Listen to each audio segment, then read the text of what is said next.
Yo, top of the morning to you guys. Team K here, back for part 13 of my hip hop vinyl collection. First of all, I just want to apologize to you guys, man, for not putting up a video last week. I have a cold since last week. I have a strong headache as of early this week. So, yeah, I'm on sick leave at the moment. You know what I mean? I'm laying in bed most of the time, man. Just trying to recover, man. Drinking a lot of water, drinking a lot of tea with honey, eating lemons and shit, man, just to get my health up again, man, just to recover. Yeah, it's getting better with time, man, but I still need to rest. But I don't want to rest the whole day, you know what I mean? Otherwise, I will get bored as fuck, man. So I thought, you know what? Let me record this video real quick and put it up. You know what I mean? Because I'm just laying in bed the whole time, and I don't want to do that either. So grab these records, set up the tripod, and yeah, here I am. Also, before I'm gonna get into the records, I also want to say, man, I put together a playlist of song selections from my hip hop vinyl collection. They are the playlist is in the description of each video of my hip hop vinyl collection videos. You know, there's a link, you can click on it and listen to the song selections. They may not be the most well-known or popular songs, but these are like some of my favorites that I put in there, you know what I'm saying? So each album you have one song, you know what I mean? And I felt like, you know, I can talk about every album day in and day out, man, but maybe you guys also want to have some audible examples of these albums. So, you know, putting some of my favorite songs in there wasn't a way to rectify that, you know what I mean, and give you a good glimpse of what an album is gonna sound. Yeah, man, but that being said, bro, let's get right into it, man. So the first album here is Iron Mike by Josiah the Gift.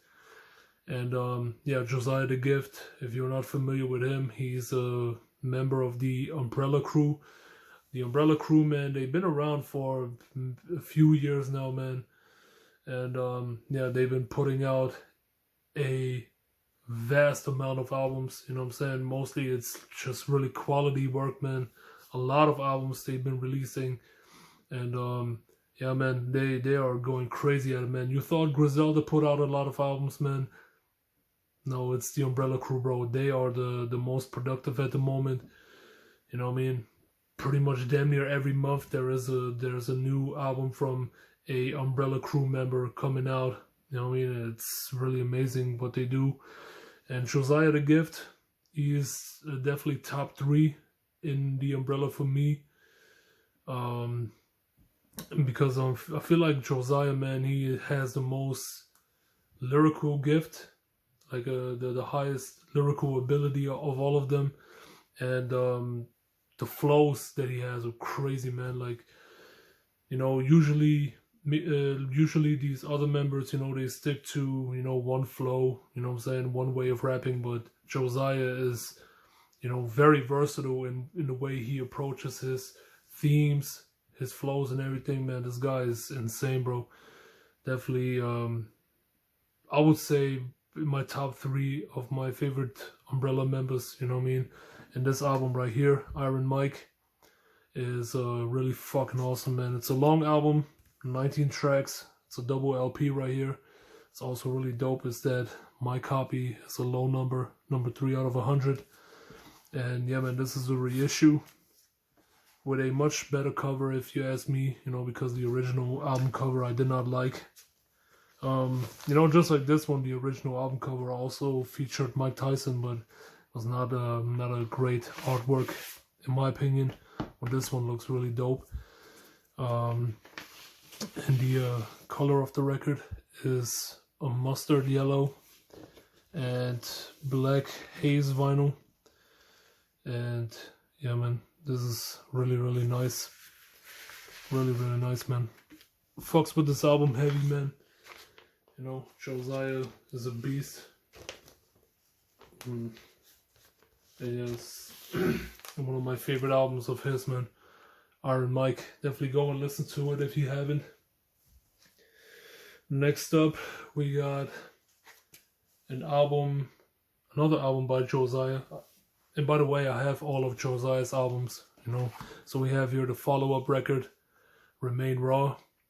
It's an album that I picked up sometime last year. That was actually at that time the missing piece to my Josiah collection. So I wanted to grab this before it sells out, before it's getting too expensive. I mean, at that time it was already sold out.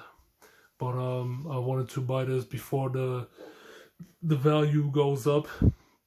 And yeah, I'm glad that I did, man. Really happy to add this album to the collection. Remain Raw. And yeah, this shit is really nice, man. I like the variant on this one as well. It's like a green and black haze or space galaxy vinyl or something like that, man. I don't know what this variant is called, but I'm happy to have it. And yeah, this was actually a low run of this album, man. I don't think there are a lot of copies of this in circulation.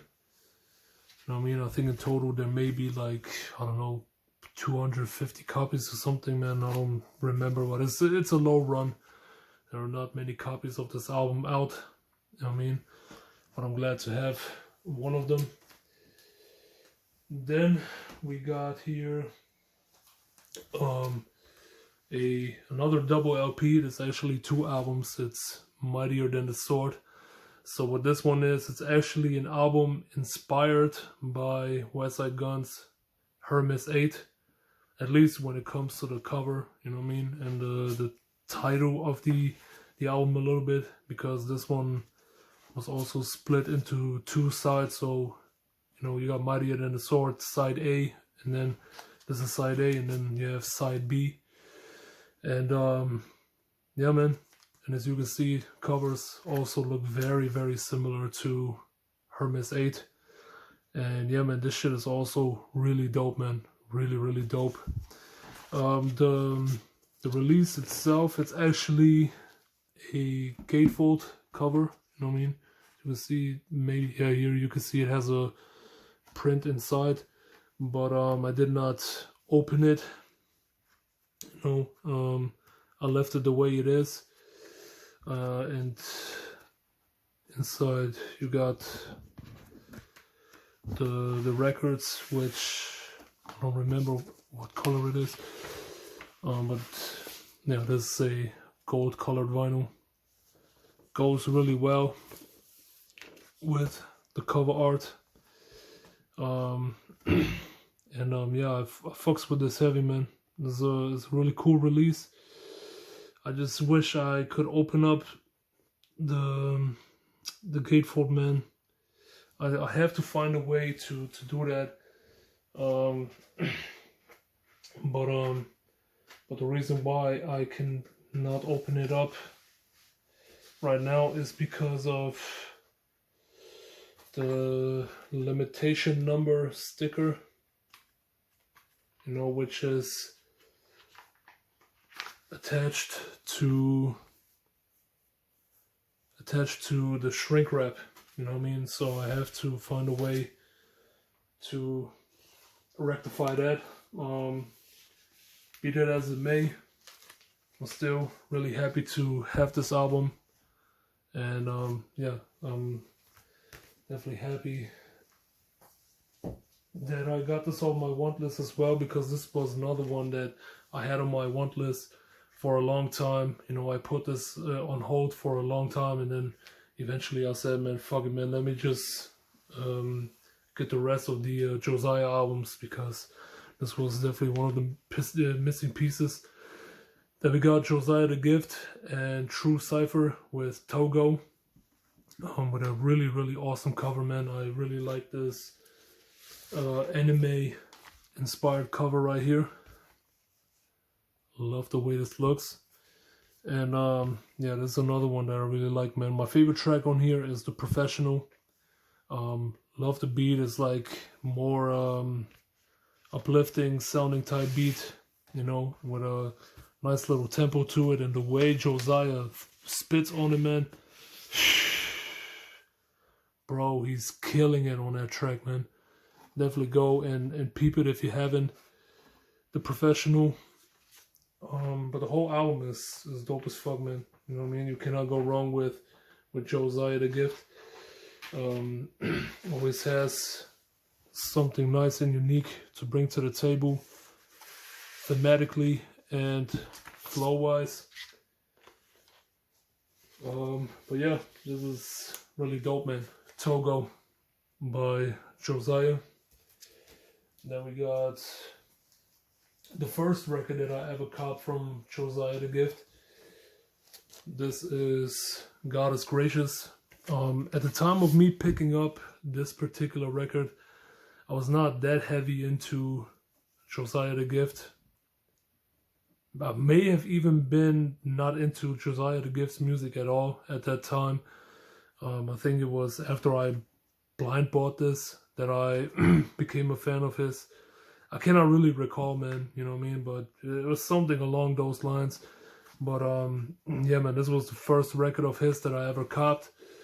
Listened to it, loved it, you know what I'm saying? It's not my favorite of his, you know what I mean? It was mostly the production that I did not love as much as the other albums, but that being said, I'm still very much loving this album, man. Yeah, this one has a lot of great music on it, and the record also has a really, really nice shade of red. And yeah, God is Gracious by Josiah, and SB11, that was the producer on this album. Really dope stuff, man. Really dope stuff. You cannot go wrong with this album right here. Definitely some really nice underground hip hop. If you haven't heard it yet, go and peep it.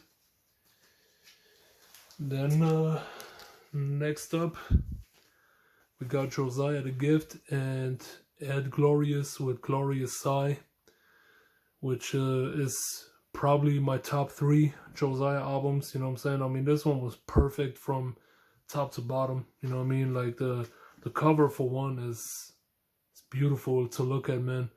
Wonderful looking cover art. And then the music itself, man, was just insanely dope, man. You know what I mean? Just from the first track alone, man, Seen a Lot, you know what I'm saying? Which is unlike anything I've ever heard, man. Like the instrumental that they had for this song and the way Josiah spits over it, man, like, god damn. That dude is a beast on the mic, bro. You know what I mean? And then, you know, other tracks like Dire, The Duchess, Sigh Glorious, man. Like, this album is, from front to back, a full-on banger, man. You know what I mean? And, yeah, the copy that I have here is a marbled red colored vinyl, you know. Really nice looking piece of wax. And yeah, man, love this thing, man. Love this thing. Definitely gotta peep this one if you haven't. Glorious Sigh by Josiah the Gift. Awesome album. Then we got Josiah the Gifts and Bishop's Lavish Language, which is another record that I really love. This one came out, I think, in 2024. And yeah, I bought this off of my homie. He had like a extra copy of this. He sold it to me for like $20. And yeah, man, that was a price that was definitely happy to pay. Yeah, amazing album. And yeah, the record is also really nice. It's like a bronze marbled vinyl. Looks really nice. And yeah, love this thing, man. There is just one track on here, man, that I don't really fuck with. I don't know which one it was. I think it must have been track number 2, Hami, which has a sample that was used pretty often in like memes and all that shit, man. If you listen to the track, you know exactly what I'm talking about, man. You know what I'm saying? That's the only track that I can't get into because of that meme sample. But other than that, Lavish Language, great album. And then we got Josiah the Gift's latest solo album as an MC solo album. An album that was produced by Machacha called The Happening. And yeah, this is another great album by him. You know what I mean? Machacha once again killing the production game. Like Machacha, he's been releasing so many great albums over the years, and this is another one that I really fucks with, man. You know, has a great list of guest features as well, man. You got Vegas 7, Willie the Kid, Eddie Kane, Mav, Jamel Honesty. Yeah, man, this is a dope album, man. Really, really dope album. And the vinyl, I think it's a splatter vinyl, I believe. Yep, splatter vinyl. Beautiful. And yeah, love this album, man. Love this one for sure. You know, definitely go and listen to Josiah the Gift, man. You will not regret it. You know what I mean? If you like that current underground hip hop, I think you will love his music. You know what I mean? He's very, very, very, very talented, in my opinion. And then we get into some 90s hip hop again. This album right here, man, this is legendary for me. Absolutely legendary. If you have never heard this album, you gotta go and peep it. This is Juggaknots with Clear Blue Skies, aka re-release. Pretty much one of the greatest underground hip-hop albums of the 90s. And this copy right here, signed by all three members, by Buddy Slim, Breeze Bruin, Heroin. This is fucking amazing, man. So glad to have a copy of this album, you know what I mean? So glad to have found this on Discogs for a cheap price, you know what I mean? Because I think at that time it was selling for like $50 or something. It was a very good price for this record, man. And then you have all the signatures by the members on here, man. That's a killer deal right there, man. But yeah, man, Juggaknots re-release. This is, you know, an expanded edition of Clear Blue Skies, pretty much, because Clear Blue Skies, it was a 1 LP release back in 1996.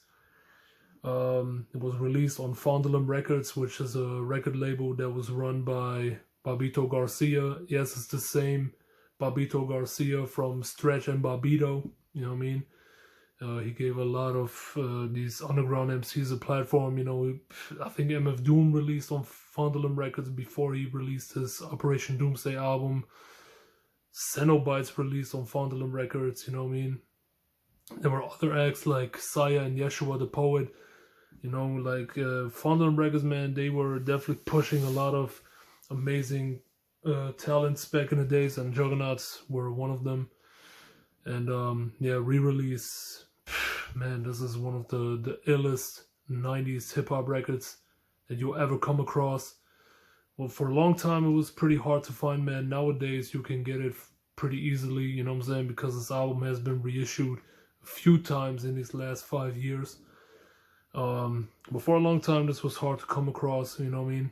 I'm still glad to have my OG copy. I will not buy another variant of this, you know what I mean, because why would I? I don't want two copies of the same record, and it's signed by all three members, so yeah, what more can you ask for?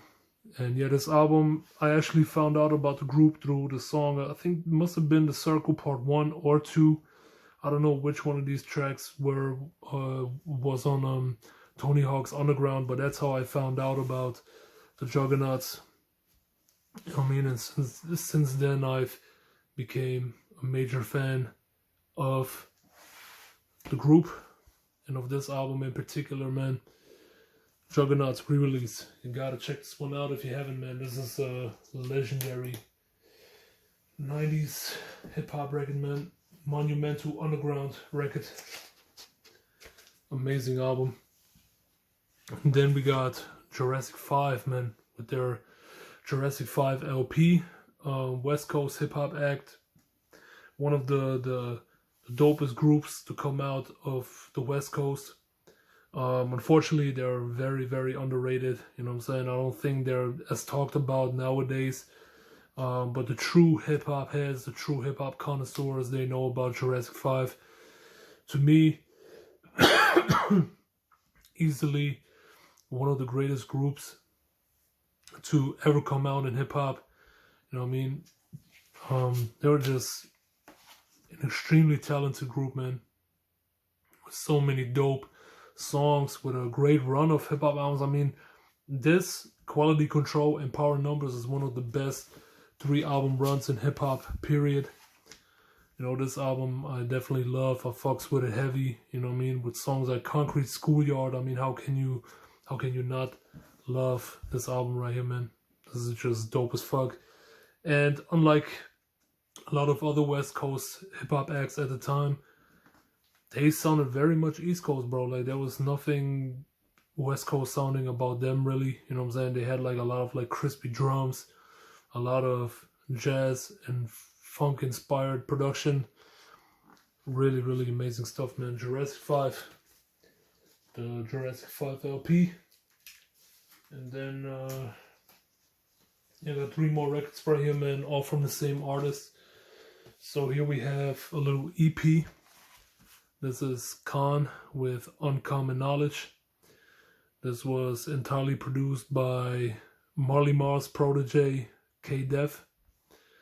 And K.A.A.N, for those who are not familiar with him, K.A.A.N, he's an MC who made his entrance into the scene, I would say like in the early 2010s. Put out like a string of songs. Back in the days, a string of music videos, but the one that really put him on the map was the Conceptions song, you know what I'm saying, which he rhymed over the deep cover instrumental, and he murked that shit, bro. Like, just putting crazy skill on display, man. You know what I mean? Both lyrically and flow wise, like his flow game is retarded, bro. You know what I mean? And he lays it all out on this little EP as well, man. Like, his flows on this particular joint, man, is insane, man. You know what I mean? Just listen to Perspective, which was my introduction to him. But the song Music also, bro. Like, dude, this guy is fucking ridiculous, bro. Ridiculous on the mic, man. His flow game, top notch. Top fucking notch, bro. Yeah, man, just go and listen to this little EP. It's on the shorter side, so it will not take much of your time anyways. Has 9 tracks, 3 of them are interludes and 1 is an intro, so it goes by very, very quickly. Just like this little EP right here, man. K.A.A.N and Klaus with Abstractions. This is another joint that is just mad short, man. It's like one of the shortest things that I've ever heard. Yeah, it's like 10 minutes long, man, and that is it. But it is fire. Pure motherfucking pure motherfucking fire, man. From top to bottom, man. Like, these 4 tracks, man, they could rival a lot of shit that was coming out at that time, man. This fucking little EP, man, was sick, man. You know what I mean? The production by Klaus, man. Chef's kiss, bro. Chef's kiss. Easily in my top 10 favorite producers of all time, man, because that guy is a true original. Nobody does production like him. But we're gonna get to him a little bit later on in the series. And then K.A.A.N, man, just he destroyed every single beat on that shit, bro. Like, Abstractions is crazy, crazy dope, man. Yeah, man, very happy to have this album or this EP. and it's a nice little clear vinyl. And yeah, man, K.A.A.N is dope as fuck, man. Like, he was also, I don't know if I mentioned it before, but he at one point was also Dr. Dre's protege. I don't know if he is today still, but I know he was back in the days. You know what I mean? You could even hear him on Snoop Dogg's Missionary album. He was on that album too, so maybe he's still rolling with Dr. Dre, man. I don't know. But this guy is remarkable, man. Remarkable talent. Amazing MC. Go and listen to him if you haven't, man. K.A.A.N is a fucking beast on the mic, man. And then the last album for today is Subtle Meditation by K.A.A.N, which was, I think, the last record that he put out on Damu the Fudgemonk's label Redefinition Records. And here he worked with a few producers. So you got 45 King on here, man. You got Smuff the Quiz from Ukrainian. K.A.A.N, but I don't think Damu the Fudgemonk was producing on here. I think he only did the cuts, scratches. But yeah, man, this is a phenomenal 90s inspired hip-hop album, man. You know what I mean, just looking at the cover alone, man, it could pass off as like a Cypress Hill album cover or whatever. Really incredible shit, man. I mean, and this album from top to bottom is just great, man. With Power Outage, 1492, Conquest of Paradise, The Thrill Is Gone. I mean, come on, man. Subliminal, just banger of an album. And yeah, the vinyl also grabbed the colored one for this. It's like a pink and black haze vinyl. Yeah, really, really dope record, man. Love this album right here. It's my favorite K.A.A.N album. I mean, me being a 90s head, man, of course, I would love it. You know what I mean? Of course, this will be my favorite. But yeah, this shit is banging, man. Banging album. Great 90s tribute hip-hop album. Go and peep it if you haven't. I guarantee you will like this one. But yeah, so that was it. That was my hip-hop vinyl collection part 13. Yeah, man, just like I said, man, go into the description, peep the playlist that I made for this hip-hop vinyl collection series. Let me know what you think, man. Comment on these videos, man. Subscribe if you want to keep up with my craziness that's going on up in here. You know, like the video if you want to help a brother out. If you don't, it's also cool, man. You know what I mean? Just glad that you guys tuned in and watch my shit. So yeah, peace out, guys. Have a good one.